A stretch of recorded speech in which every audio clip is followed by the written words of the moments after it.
Indonesia kembali mencatat prestasi di panggung dunia, namun kali ini bukan dalam bidang teknologi, pendidikan, atau olahraga, melainkan dalam hal kecanduan internet. Ya, kalian tidak salah dengar, Indonesia kini resmi menduduki peringkat pertama dunia dalam hal jumlah warga yang mengakses internet lewat ponsel. Satu gelar yang bisa dibilang membanggakan sekaligus mengkhawatirkan. Apakah ini kemajuan atau justru kemerosotan digital yang dibungkus modernisasi?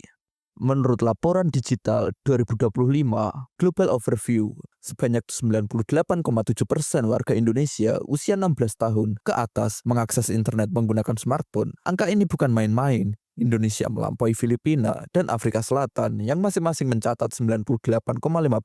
Lebih dari itu, rata-rata waktu yang dihabiskan masyarakat Indonesia dalam dunia maya mencapai 7 jam 22 menit per hari. Ini artinya hampir sepertiga hari dihabiskan untuk menatap layar ponsel. Sisa waktu itu digunakan untuk menjelajah media sosial, menonton video pendek, dan bermain game. Jika dibandingkan dengan rata-rata global, yakni 6 jam 38 menit, maka pengguna internet di Indonesia melampaui rata-rata dunia hampir 1 jam penuh. Namun dalam total waktu online harian, Indonesia masih kalah dari Afrika Selatan dan Brasil yang menyentuh 9 jam per hari. Tapi di balik data statistik itu, muncul pertanyaan besar, apa yang mendorong masyarakat Indonesia begitu larut dalam dunia digital?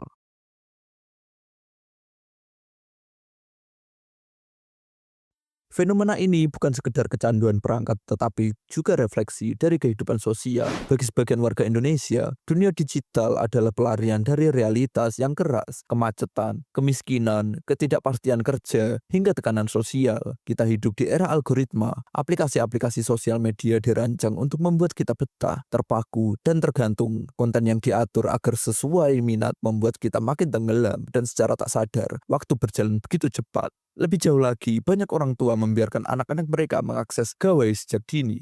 Bukan karena tak peduli, melainkan karena tekanan ekonomi membuat mereka tidak punya waktu untuk mendampingi. Hasilnya, anak-anak tumbuh dengan pengasuhan dari media sosial.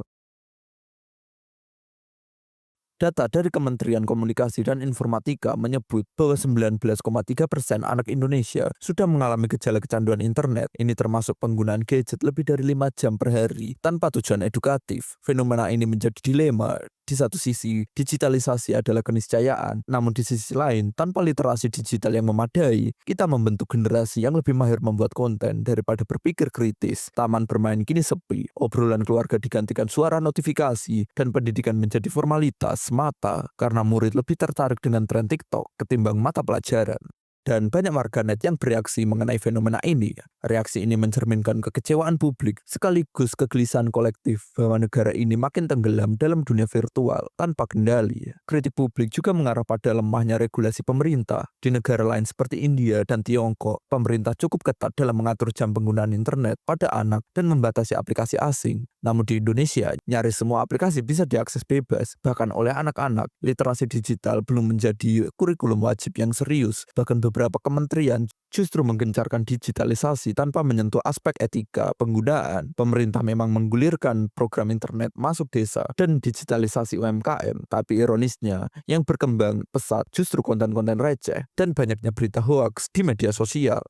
Indonesia kini adalah republik digital, tapi tanpa arah, kebijakan digital yang matang. Semua orang sibuk bermain, tapi tidak semua sadar sedang dimainkan. Platform asing mengeruk untung dari atensi warga RI, influencer diglorifikasi, sedangkan guru dan ilmuwan dilupakan. Panggung utama diisi konten viral, bukan konten edukatif. Kita bangga disebut negara kreatif, tapi apa yang kita ciptakan? Filter wajah, joget TikTok, atau komentar toksik di kolom netizen. Mengatasi krisis ini tidak cukup dengan imbauan moral, diperlukan langkah strategis. Misalnya, literasi digital wajib masuk dalam kurikulum nasional. Pemerintah harus membuat batasan umur dan waktu penggunaan aplikasi tertentu. Orang tua harus mendapatkan pelatihan parenting digital. Infrastruktur sosial seperti taman, perpustakaan, dan pusat komunitas harus dihidupkan kembali. Selain itu, masyarakat perlu diberdayakan agar bisa memanfaatkan internet untuk produktivitas, bukan sekedar hiburan. Indonesia adalah bangsa besar dengan potensi luar biasa, tapi jika potensi itu hanya dihabiskan untuk scroll tanpa akhir, kita sedang menggali kubur peradaban kita sendiri. Dunia digital bisa menjadi alat kemajuan, tapi juga bisa menjadi senjata pemusnah budaya berpikir. Semua tergantung bagaimana kita menggunakannya. Menjadi nomor satu di dunia dalam hal kecanduan internet bukanlah prestasi, itu adalah peringatan. Dan seperti semua peringatan kejahatan dalam sejarah. Mereka yang mengabaikannya akan jadi korban berikutnya. Dan berikan tanggapan kalian mengenai fenomena ini. Tulis di kolom komentar. Jangan lupa untuk like dan subscribe, dan sampai jumpa.